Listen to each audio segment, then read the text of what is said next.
जय हिंद, राम राम। स्वागत है एक बार फिर से आपका हिंद डिफेंस एकेडमी पर। तो आज बात करने वाले हैं जिनको भी दौड़ते समय बहुत ज़्यादा सांस फूलने की समस्या है, उसको कैसे दूर करना है या कैसे कम करना है। जब आप रनिंग की शुरुआत करते हो तो अगर आपको सांस फूलने की समस्या है तो ये आम बात है, और जब आप अपनी स्पीड इंक्रीज करते हो तब आपकी अगर सांस ज़्यादा फूल रही तो ये आम बात है। इसमें कोई भी बड़ी दिक्कत नहीं है। खैर, अगर आप रनिंग में स्पीड बढ़ाते हो फिर सांस फूलने की समस्या है, उसको कैसे सॉल्व करें उसके लिए मैंने प्रॉपर वीडियो बनाया है।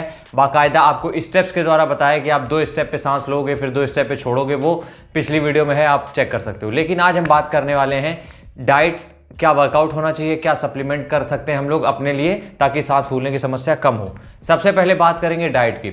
तो अगर आप डेली 1-1 1.5 लीटर दूध पी रहे हो या बहुत ज़्यादा पनीर खा रहे हो या कुछ ऐसी चीज़ें खा रहे हो जिनमें बहुत एक्स्ट्रा फैट है, भले वो गुड फैट हो लेकिन फैट का अमाउंट जो है वो ज़्यादा है, उन चीज़ों को थोड़ा सा कम करना पड़ेगा।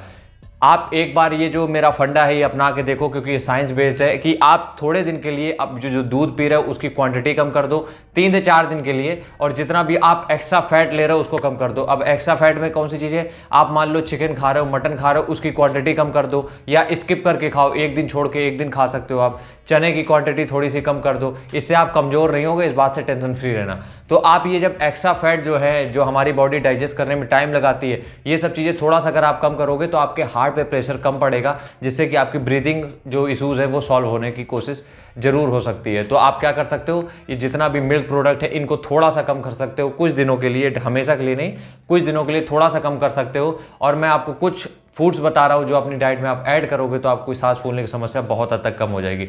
सबसे पहला है जिंजर। देखो, ये जितने भी 5 चीज़ें बता रहे हैं मैं, इनमें होता है एंटी इन्फ्लामेटरी गुड, एंटीऑक्सीडेंट्स होते हैं जो कि आपको अंदर से आपके हार्ट को प्रोटेक्ट करते हैं और जो फ्री रेडिकल्स आपकी बॉडी से निकलते हैं उनसे आपको बचाते हैं। तो सबसे पहले आप जिंजर का इस्तेमाल करना चालू कर दो। गार्लिक, टर्मरिक, फ्लैक्स सीड्स और गर्म पानी, ये 5 चीज़ें अपनी डाइट में ऐड करना चालू कर दो और यकीन मानो सांस फूलने की समस्या बहुत हद तक कम हो जाएगी। कौन कौन सी? अदरक, उसके बाद लहसुन, उसके बाद हल्दी और फ्लैक्स सीड्स और उसके साथ गर्म पानी।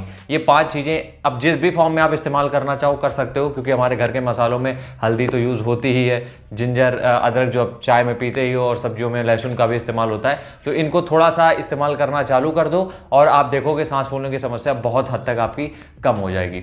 बात करें अगर वर्कआउट की, तो वर्कआउट में आपको बेली ब्रीदिंग की प्रैक्टिस करनी है। बेली ब्रीदिंग क्या होता है? जब आप सांस लेते हो, ठीक है, पहले आप जमीन पे एकदम प्लेन सरफेस पे लेट जाओ, उसके बाद अपने एक हाथ को चेस्ट पे, एक हाथ को अपने पेट पे, ठीक है, इस तरीके से रखना है और आपको पूरी तरीके से सांस जब अंदर लेनी है।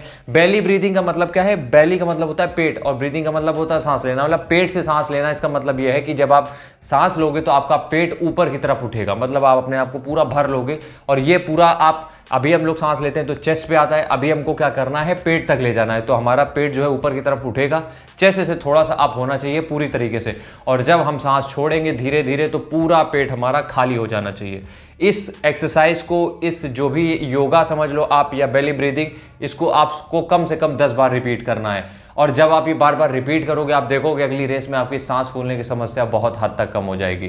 तो इसको 10 बार रिपीट करना है, हफ्ते में 3 बार जरूर करना। बहुत इफेक्टिव एक्सरसाइज है आपकी जो सांस फूलने की समस्या है उसको कम करने के लिए, ठीक है। अब बात करें, अगर लास्ट बात सप्लीमेंट की बात करें, तो सप्लीमेंट में हम आपको एक ऐड करना चाहेंगे मल्टीविटामिन। आप कोई सा भी मल्टीविटामिन ऐड कर सकते हो, कोई भी क्वालिटी आपको, क्योंकि हर मल्टीविटामिन अपनी जगह बेस्ट है, चाहे वो 100 रुपये का हो चाहे वो 500 रुपये का हो, ठीक है। तो आप बेकाडेक्सामिन भी यूज़ कर सकते हो, सबसे सस्ता मल्टीविटामिन आता है जो मार्केट में, बेकाडेक्सामिन आप यूज़ कर सकते हो ब्रेकफास्ट के बाद। अब ये मल्टीविटामिन क्या करेगा, होता क्या है कि जब हम बॉडी में मतलब कुछ भी खाते हैं तो हमारी बॉडी में मैक्रोन्यूट्रिएंट्स तो पहुंचते हैं। और देखो एक चीज़ मैं और बता दूं कि जो भी लोग ये बोलते हैं कि आर्मी की रेस निकालनी या डिफेंस की तैयारी करनी है उसके लिए इतने साइंस करने की क्या जरूरत है, नॉर्मल सी दौड़ निकालो, मैं कोई दिक्कत नहीं भाई, नॉर्मल से दौड़ भी निकलती है, लेकिन ये छोटी छोटी चीज़ें हैं जो कि इन्वॉल्व करके आप अपनी बॉडी को और बेहतर कर सकते हो दौड़ के लिए। मैक्रोन्यूट्रिएंट्स आपकी बॉडी में पहुंच ही रहे हैं। मैक्रोन्यूट्रिएंट्स क्या होते हैं? जैसे कि आप कार्ब्स खाते हो, प्रोटीन खाते हो, फैट्स खाते हो, ये हो गया मैक्रो। अब माइक्रोन्यूट्रिएंट्स जो होते हैं उनकी कमी हो जाती है हमारे शरीर में, जैसे कि सारे विटामिन, जिंक, फाइबर और ये सारी चीज़ें जब आपकी बॉडी में कम होती हैं तो आपकी बॉडी बहुत अच्छे से परफॉर्म नहीं कर पाती है। तो आपको क्या करना है, एक मल्टीविटामिन जिसमें कि आपको सारे विटामिन मिल जाएंगे, एक मल्टीविटामिन आपको ब्रेकफास्ट के बाद लेना है। सिर्फ ब्रेकफास्ट के बाद एक मल्टीविटामिन लेना है और ये 3 चीज़ें आप फॉलो करो। यकीन मानो सिर्फ 7 दिन करके देखना ये चीज़ें, 8वें दिन से आपको फ़र्क खुद समझ में आने लगेगा। और जब फ़र्क समझ में आ जाए तब आप वीडियो को लाइक करने जरूर आ सकते हो, साथ में कमेंट भी करके जाना। आज के वीडियो को यहीं एंड करते हैं, मिलते हैं नेक्स्ट वीडियो में, तब तक के लिए जय हिंद, जय भारत।